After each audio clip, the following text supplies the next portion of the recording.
Hello, everyone. Hope you're having a fantastic day. My name is Kmart, and I want to talk about some basketball. And right now, we are going to talk about the latest sort of kind of free agency news to come out of the NBA. If you haven't heard already, because you've reached your Twitter limit for the day. Um, if you don't get that, then just leave it alone. Dumb stuff's happening on Twitter, but what else is new? Uh, the news is Damian Lillard has requested to be traded from the Portland Trail Blazers. So the nightmare scenario for Blazers fans has finally come. The Unfortunately, the exact scenario that for years and years and years Blazers fans were adamant in telling people was not going to happen has happened. Damian Lillard wants out from the only team he has ever played for. So sad day if you're a Blazers fan, but to a certain extent, you did kind of see this coming. It has been multiple years now where the offseason has included, these sorts of questions about whether he would stay, whether the Trailblazers would commit to building something around him that could actually contend. And year after year, it felt like the Blazers kind of kicked the can down the road, made vague promises of oh, we'll work on this or we'll do that or we'll bring in a new coach or a new GM or blah blah blah blah, all this stuff. And Lillard just stayed patient. He stayed loyal to the team and the organization that drafted him, and unfortunately it would appear that his loyalty has not paid off, at least not from the franchise. The fans love him and they almost certainly always will, but it is time for Lillard to move on. But we'll just take a look at some stuff for Lillard right off the bat here in terms of what he has done for this team. He's played all 11 of his seasons in the NBA for the Trailblazers. They drafted him originally. I think he was the 6th pick overall or something like that. But if that's wrong, I'll obviously correct it in editing. But he has played his whole career for them. He is a 7-time All-Star. He holds multiple career records for Portland. If you look at the Portland records, like about half of them belong to Lillard, the other half belong to Clyde, and I think there's a couple in there still split between guys like Arvydas Sabonis and Bill Walton. Those are probably the rebounding ones, rebounding and block shots. But the vast majority of those records, Lillard either owns outright or is second place in. That's the kind of impact that he has had for this team. He is one of, if not the greatest player to ever put on that Trailblazers uniform, which unfortunately makes it all the more sort of disappointing and sad that he will be leaving. But as I said, 7-time All-Star, multiple record holder. He has missed very few games in his career. Over those 11 seasons, he has missed 133 games in total, and over half of those games, I think it's something like 77 of them, were missed in the last 2 seasons, where he was attempting to sort of fight through injury and finally decided it wasn't really worth it, and he needed to get himself back up to 100%. So if you take away those last 2 seasons where he was hurt, he's missed something like 50 or 60 games over 9 years. That's an incredible level of durability, especially in today's game. So, if he's healthy now, if he has taken the time to get himself back up to 100%, the team he goes to can probably bank more on that durability as opposed to what we've been seeing recently. But during that run for Lillard and Portland, they were maybe not in contention all the time, but they were a playoff team. Portland made the playoffs every year from 2014 to 2021.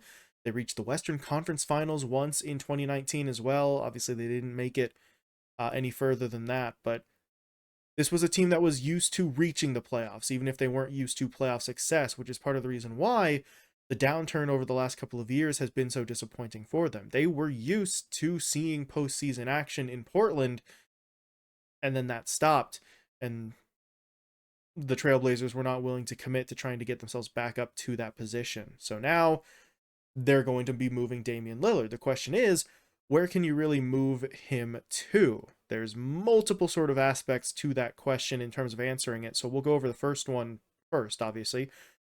Damian Lillard still has 4 years, including the upcoming 2023-2024 season on his contract. He is owed $45 million this season, and the value of his contract escalates into, I think so, by the last year, it's going to be something like 50 or 60 million. So this is a massive contract to try to move, and the nature of that contract does limit the number of teams that could potentially be involved here. There are some teams that simply will not find it financially feasible to try and go out and make that move, even if they can try to match a decent percentage of the salary, because of how much the price tag is going to increase over the next couple of years. So it's a massive contract, but it's a massive player you're getting. Damian Lillard is one of the premier, not just guards, but premier players in the league. So teams are going to be lining up out the door to try and go at him. You're already seeing a lot of rumors about teams who are trying to sort of get involved here, but Damian Lillard himself does have a couple of preferred destinations. I believe he listed the Heat as his number one, and I think there was some mention of the Nets in there as well as one of his preferred destinations. Again, if that's wrong, I'll put something up like right down here um, to show that.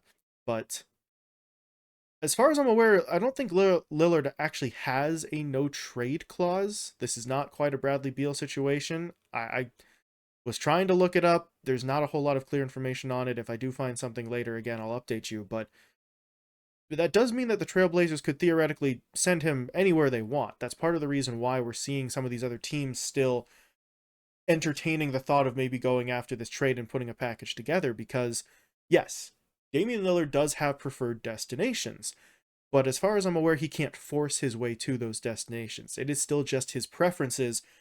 So if another team not in one of those top two, top three positions that Lillard wants to go to makes an offer that the Trailblazers like more, there is a chance that they send him there instead. So like I said, if he does have a no trade clause, I'll throw that up there, and then this section was irrelevant, but thought it was worth talking about. But now we get to the value of Lillard as a player, right? What is he bringing to a team? In terms of his averages, it's pretty impressive. 11 seasons in the league, as we said, but in terms of career averages, 25.2 points, 4.2 rebounds, 6.7 assists, even a steal in there in his per game averages.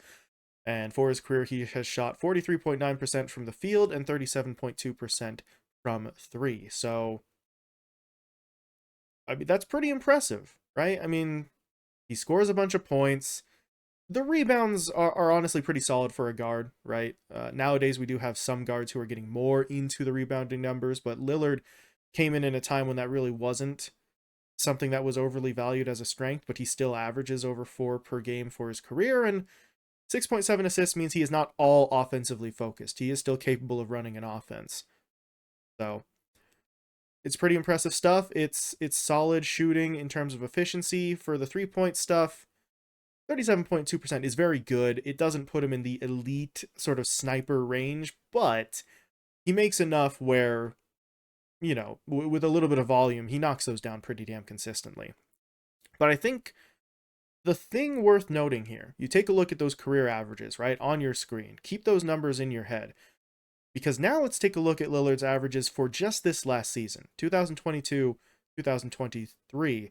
He had 32.2 points per game, 4.8 rebounds per game, 7.3 assists per game, 46.3% field goal shooting, and was 37.1% from beyond the arc. So, in year 11 for Damian Lillard, and a year he was hurt as well, which that might have a little bit of an impact on this because he didn't play a full season, but leave that alone. He averaged more points than his career average, more rebounds than his career average, more assists than his career average. He didn't quite hit 1.0 steals. It was like 0.8 or 0.9 or something. But that's lower.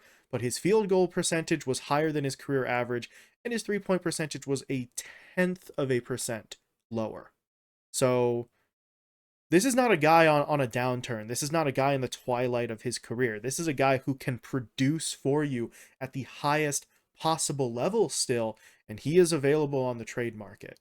That is not unprecedented. We've seen it before, but it's unbelievably rare for a guy who you know can still go out and be the primary option on a team to just kind of be available like this. So teams are going to want to be involved in this. And again, we will see where he goes, because his primary landing spot that he would like is the Miami Heat. And boy, oh boy, could you imagine, man, if the Heat get Lillard, that they're going to have to kind of gut the roster ever so slightly to do that. They'll have to give up either a lot of picks or some of their key players, but that team's going to look pretty damn good if you've got a trio of Dame, Jimmy Butler, and Bam Adebayo to work around. But that brings us to the next point. How does this affect the teams that will be involved? Because it may be the Heat, it could be multiple other teams. So we'll take a look at it from two perspectives. We'll start with whatever team actually gets Damian Lillard, right? The team that trades for Dame will get immediate title contender status. That is not up for debate here. Whatever team gets Damian Lillard will be instantly considered a threat to make a run for the title, and would absolutely be one of the top teams in their conference. It doesn't matter if it's East or West, really, but I think in the East, it's a little bit more definitive that you would jump up into that sort of top 4, top 5 range for sure. So yeah, that's what would happen there, right? If he goes to one of his two leading preferred teams, right? The Heat obviously just came off of a finals appearance. They've still got Butler, they still got Adebayo, they've still got rotational pieces. You add Dame to that, that team's looking like one of the best in the East. If we take a look at a team like the Nets, which I do still believe was one of the other teams he hinted at, again, you lose some of your depth here for sure, but you're talking about a team with Damian Lillard and Mikal Bridges.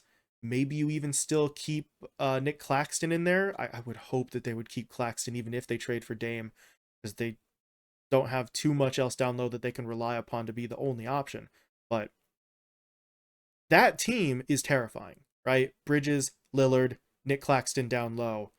You can attack from anywhere on the floor. You've got some pretty solid defensive chops as well. Damian Lillard is obviously far more known for his scoring ability, but as we mentioned, over the course of his career, he's averaged 1 steal per game. So he's opportunistic, he's crafty, he can get in there, he can be annoying on defense. And that's kind of the play style that Mikal Bridges was known for as well. His scoring only recently came up, but before that, he was known as a real defensive stopper. He was the guy who could sort of put the clamps on the opposing team's best player. So if he goes to someone like the Nets, then you have elite offense and potentially elite defense to go along with it. So that's the kind of impact that Damian Lillard has. The only teams that I don't think he turns into immediate title contenders would be someone like the Hornets, or maybe the Pistons, a team that is in that sort of hardcore rebuilding phase and wouldn't really have a package to offer anyway. So yeah, if he goes to one of those teams, that's not really going to happen, but he's not going to those teams, right? Dame wants to go to a contender. That's the whole point of him asking out of Portland. So it's a hypothetical, but it's kind of irrelevant. But in terms of what else the team that gets Damian Lillard would get, there is a little bit of a downside here. First of all, you'll get a massive tax bill. The teams that he wants to go for or go to are probably already over the cap, and they can try to match a pretty sizable amount of Lillard's salary. But as we mentioned, with his contract increasing in value over the years, it is going to eat into your cap space. So whatever team signs him is almost certainly going to be over the luxury tax threshold. They'll have to keep that in mind. If you get Lillard, it's probably worth it, but that bill will be coming, and it might require some of the teams to sort of restructure their lineups. For the Heat, they can just plug him into maybe that starting point guard spot, but that means that Kyle Lowry has to go. It means that, maybe a guy like Tyler Hero is going to have to be traded. They did already clear a little bit of cap space, at least with guys like Victor Oladipo being traded, and Max Strus reportedly on his way out via trade, and even the Lakers signing Gabe Vincent takes some of those guys away and maybe frees up some space, but that also means that the Heat lose some of their depth. So you get Lillard, but now you'll have to try and go find low-cost guys to put around him in the same way that the Phoenix Suns are right now around their sort of big four. So you may have to restructure your lineup a little bit. You're going to lose some of your depth, some of your rotational players, and obviously The team's going to have to give up picks here. I don't see a world where the Trailblazers don't push for multiple first rounders in this unless they get incredibly talented young players from whoever they trade to. So whatever team goes for Lillard is going to basically be sacrificing the medium to long range future to try and go for it right this second. But that's what you have to do if you're going for someone like Dame. You are looking to make a move right now. So that'll be the trade-off. But now we take a look at not the team that he will be going to, but the team that Damian Lillard will be leaving behind. What will this look like for Portland? Long story short, they're going to go into full-on rebuild mode. They're going to be focusing around their young players, trying to really emphasize their growth and their development. I don't know if this is a full-on tank job for the Blazers. I would like to think that it wouldn't be, but they're not going to be particularly good immediately. That part's for sure.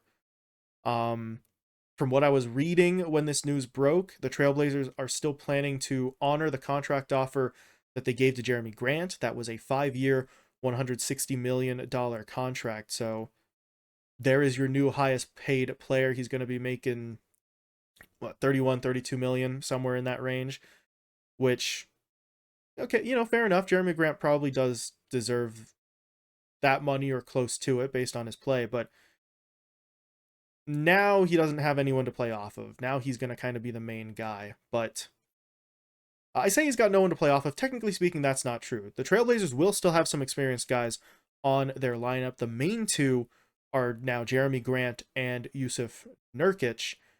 They're experienced. They're still in there.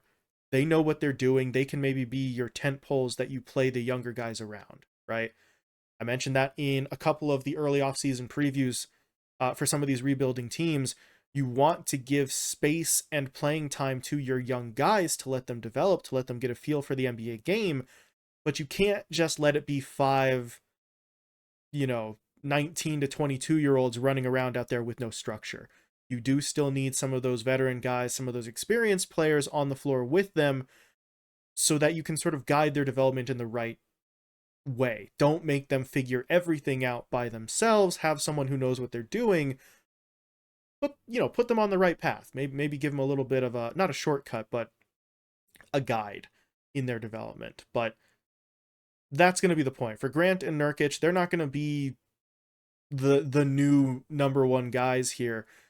With Lillard gone, it's still going to be mostly about the youth movement here for the Trailblazers, I would suspect, because the youth movement is pretty damn good. They already had a pair of guys in Anthony Simons and Shaedon Sharpe who were looking very impressive. We talked about that in the early offseason preview as well. I mentioned Simons is the more established guy, the one who's further along in his development and the one who has the better statistical profile. But Shaedon Sharpe, in limited time, being allowed to sort of run free and be a primary scoring option, showed us a hell of a lot in those final 10 to 12 games of the season. So they get to now be the focus for the Trailblazers. They get to get the majority of the opportunities and the touches. And then you combine the fact that they used their draft pick in the draft. They didn't trade it away, part of the reason why Lillard is leaving. But they got Scoot Henderson, right? And Scoot Henderson is going to play a pretty similar role to what Damian Lillard did before.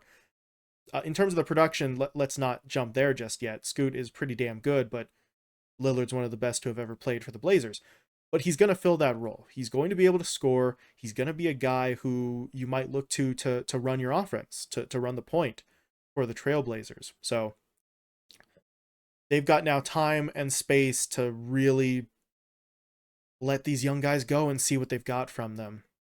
So that is going to be the focus here for Portland. In terms of one last point for the Trailblazers, in terms of what they're getting back, they will get assets in return for Lillard, right? You're not trading him for nothing. You will be receiving something in return. I would guess that's probably going to be future picks, right? I mentioned I don't see a world where they don't get multiple first rounders here. Young developing players potentially, and some salary matching guys. And those guys, that'll be interesting for the Trailblazers. The guys who they get back to sort of match up those salaries, do they try to keep them? Or do they sort of use them, flip them to try and get further assets? Some of the guys coming back to them could be traded again to other teams for more picks, for more young players. Or the Portland Trailblazers could simply keep him on the roster, let their contracts expire, get their numbers off the books, and run some guys next to these young players. That will depend on who they get back, right? Obviously, the Heat and the Nets are some of the primary front runners. If you could get guys like Tyler Hero from the Heat, if you could get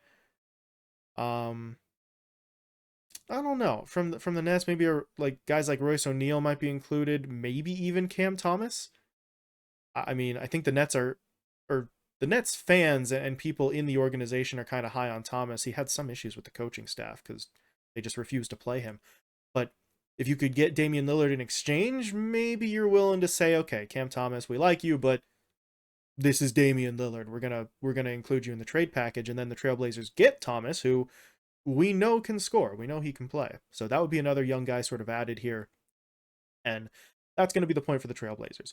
The guys you get back for Lillard, you either turn them directly into assets or you trade Lillard and get back players that you could potentially then flip again if you are, in fact, going into full-on rebuild mode. So if you're the Trailblazers, there's some hope. There's some benefits to this trade. It's going to suck losing the best player pretty much in your franchise's history, and I know from the fans' perspective, this has to feel like an absolute punch to the gut, but it is what it is. The trade is presumably going to go through. Lillard is going to go somewhere where he can compete potentially for a title. So I know from what I've been seeing on Twitter already, there are lots of Blazers fans who are happy for Lillard, which is always a good sign when they can still acknowledge this was our guy, he's not anymore, but we're still going to cheer for him, we're still going to be happy for him. But if you're the Blazers, it's time to look to the future. Damian Lillard gave you an entire era of basketball with just his face imprinted on it, and it was good while it lasted. But there's definitely a reason to be sad, but there's no reason to be cynical of what this new version of the team can do. There's a lot going on for this team, right? Jeremy Grant is going to be an asset. Nurkic is still there. Simons, Sharp, and Scoot Henderson are a trio of young guys that you can and should be excited about. The pain of losing Lillard is not going to go away anytime soon, but those guys look like they could very well have a future in front of them that is exciting and worth getting hyped up about. So when the disappointment, when the pain fades away for Blazers fans, they're going to look at what they've still got, and there's something to be optimistic about, if nothing else. But that is it. I am going to bring my rambling to an end here. I wanted this to just be sort of my initial reaction, and then I wrote up a whole sort of outline to go through. But this is a massive trade. This is the kind of trade, like the potential Harden one, that could genuinely shake the landscape of the NBA for multiple years now. Whoever gets Damian Lillard either goes from a playoff team to a title contender or a low playoff team to a top team. This will change a lot about the league. So yeah, it is definitely worth talking about, and we'll see where Dame ends up. But please feel free to let me know. What do you think? Where does Damian Lillard go? What do the Trailblazers get back in exchange? And, well, does the team that gets Dame instantly turn into one of those top 4 or 5 teams to threaten for a championship? Please feel free to please feel free to let me know, share your thoughts, tell me what you think about all of what's going down right now until we sort of get more information. But other than that, thank you all so much for watching, and I will talk to you later.